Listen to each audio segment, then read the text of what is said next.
Have you ever, like, picked up a crime novel and you're kind of wondering, is there something more to this Oh, yeah. than just the thrills and the mystery of who did it? Right. And that's exactly what we're looking at today. With this deep dive into Nic Pizzolatto's debut novel, Galveston. So can a gritty story of mobsters and violence and kind of life on the run Yeah. also be a story about redemption and human connection and all that? I think that's what a lot of people hope. Yeah. Right. Let's find out. All right. So this book, it starts off and it throws you right into the world of Roy Caddy. Yeah. He is a mob enforcer on the Gulf Coast. Okay. And it's the late 1980s. Right. So think big hair, No. synthesizers. Same there. But, things go south for him pretty quickly. Okay. He's betrayed. He's set up, left for dead. And he finds himself very unexpectedly becoming the protector Oh, wow. of a young woman named Rocky. Interesting. And then later, her little sister, Tiffany. So you know right away. Yeah. That premise just pulls you in. You're like, what is going on? Yeah, that sounds really interesting. Right. And it all takes place in this, really humid, almost suffocating Yeah. landscape. So for people like me who really got to know Pizzolatto through True Detective, Right. it's really interesting to go back and look at his earlier work Oh, yeah. and see how he started out. And so he's born and raised in Louisiana. That's right. So he's got that He's got that southern gothic vibe. different gothic thing going. Running through him. Totally. And then he goes on and he studies English and philosophy. Yep. Gets an MFA in creative writing, Uh-huh. spends some time teaching Yeah. before jumping into screenwriting, and then, bam, True Detective. Exactly. So Galveston is our first. That's our first real taste Yeah. of this guy's literary voice. So if someone's thinking about reading it, what did the critics think? Well, the critical reception was really interesting. One of the reviews we looked at from Kirkus Reviews Okay. pointed out that they thought there was like a split personality going on in this novel. Interesting. On the one hand, you've got a pretty classic crime narrative. Right. It moves fast, Yeah. lots of betrayals, lots of violence. Okay. But then on the other hand, they felt like there was also this deeper ambition in the novel to kind of explore themes of spiritual salvation, Yeah. especially for a character like Roy, Yeah. who's got this really, dark and checkered past. So like a literary high wire act almost. Yeah, trying to balance those two things. And that seems to be what Kirkus was suggesting. They didn't think it quite pulled it off, Yeah. But it's interesting when you think about Roy's history, Yeah. because he's had this really tough upbringing, marked by a lot of loss. Okay. He's seen violence. He's surrounded by violence. Yeah. And that kind of leads him to this life of crime. And then all of a sudden he's given this responsibility of taking care of these two young women. Right. And it raises that question Yeah. of, does this new responsibility give him some kind of a chance to actually change as a person? Right. Almost like this unexpected burden becomes a way out for him, or at least like he wants a way out. It could be a yearning Yeah. Yeah. for something different. And the setting itself, Galveston feels like it's more than just a place on a map.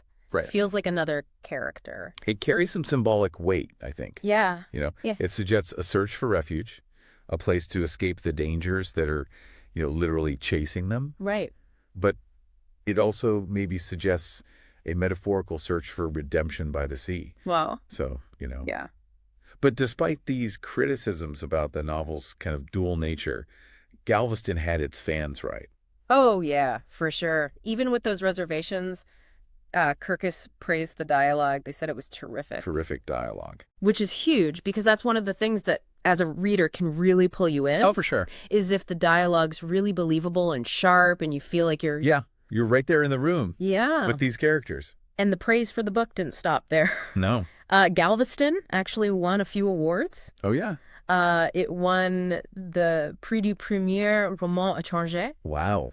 So that's a French award for Best First Novel That's a big one. by a foreign author. Yeah. And then it also won the Spur Award for Best First Novel from the Western Writers of America. Okay. And it was a finalist for the Edgar Award for Best First Novel. So clearly there were people Yeah.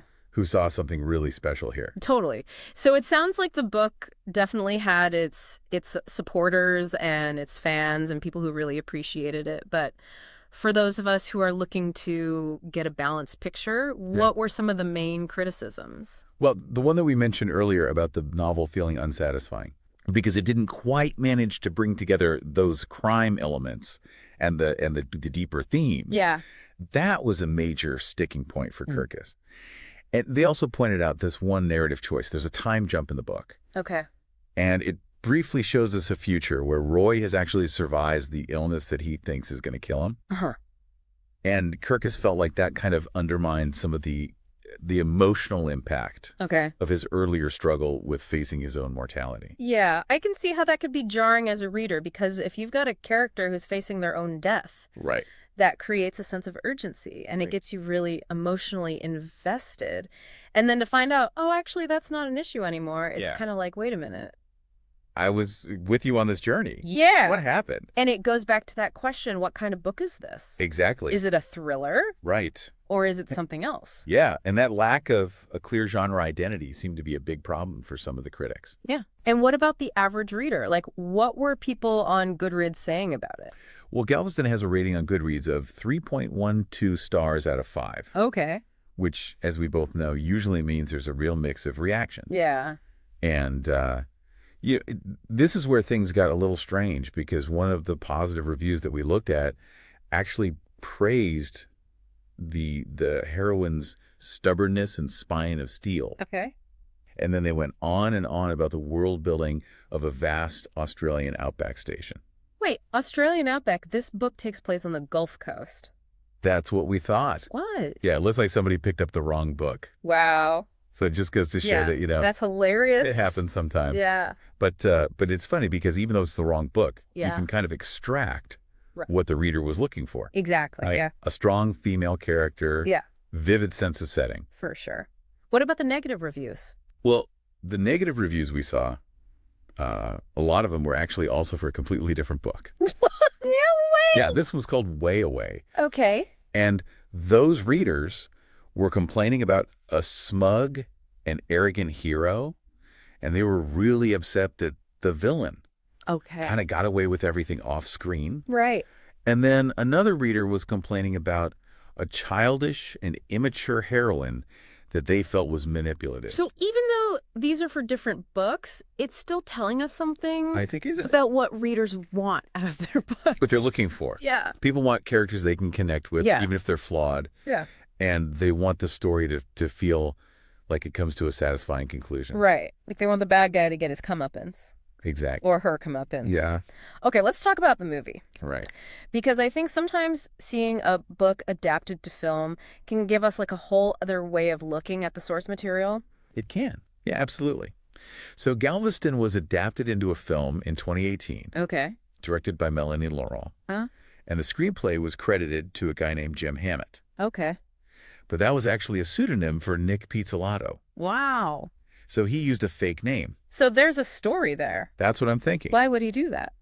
From what we've heard, Pizzolatto felt like the final version of the film. Okay. After Laurent had kind of had an input, it didn't really match up with his vision for the adaptation. Interesting. So he felt like there was a disconnect. A pretty big disconnect, it sounds like. Between his book and the film. Yeah. That's something that, I think as a reader and as a viewer is important to know. It's a good piece of context. Totally. Yeah. So what was the film actually about? So the film sticks pretty close to the basic plot of the book. Oh, okay. It's Roy and Rocky on the run. Okay. It takes place in 1988 and 2008. Okay. And the film synopsis really emphasizes the fact that they developed this relationship as they're, running from these bad guys. Right. And it also highlights that Rocky has a tragic ending in the film. Oh, wow. So that's a pretty significant departure from the book. So how did the movie do? Well, critically, it got mixed reviews. Okay. It's got 72% approval rating on Rotten Tomatoes. Okay. But the general consensus was that it had great performances. Yeah. The direction was really good. Okay. But it was ultimately kind of an uneven crime drama. Okay. Metacritic gave it like a 57 out of 100. It was kind of like a shrug. Kind of in the middle. Yeah. So it sounds like the movie was kind of like the book in a way. Yeah. Where some people liked it, some people didn't. Right. It had its strengths, it had its weaknesses. Yeah. So putting it all together, if someone is on the fence about reading this book, what should they know? Well, given the kind of the mix of reactions, and the author's own feelings about the Oh, film, Galveston seems like it was a debut novel with a lot of potential. Okay, it had this great atmosphere, yeah. really sharp dialogue. Okay. It's dealing to some pretty dark stuff. Yeah. And there's these hints Right. of deeper themes. Yeah. But I think readers should also know that, a lot of people thought it was structurally uneven. Okay. And it may not satisfy you in terms of, Right. wrapping up all the thematic loose ends. So for the listener who is trying to decide if this is the book for them, Yeah. is this a book they should read? I would say if you like, neo-noir crime fiction, Okay. if you like dialogue, that feels really authentic. Okay. If you're okay with a story that's going to kind of explore some complex themes, but maybe not nail them completely, Right. then maybe you should give Galveston a try. Yeah. Go in knowing that it might be an uneven experience. Yeah. But it also might give you a glimpse into this really talented author's developing voice. And who do you think would really like this book? I would say people who are already fans of Pizzolatto's later work Yeah. and want to see where he got started. Right. It could also appeal to readers who just really enjoy crime novels set in the American South. Okay. Those really humid, Yeah. atmospheric, Yeah. kind of sweaty stories. Totally. And also readers who like characters who are really flawed and morally gray. Yeah. And then I think also, given Pizzolatto's experience with the film adaptation, Right. people who are interested in how books get made into movies Yeah. might find this a really interesting case study. Totally. So a book with a complex legacy, it sounds like. Yeah. And it leaves us with this question. Pizzolatto went on to have this, huge success with True Detective. Right. So is Galveston a stepping stone to that? Yeah. Like a rough draft almost? Or was it its own thing? Or is it just this interesting but imperfect debut? Yeah. I guess we'll never know unless we read it. I think that's probably true. Thanks for joining us.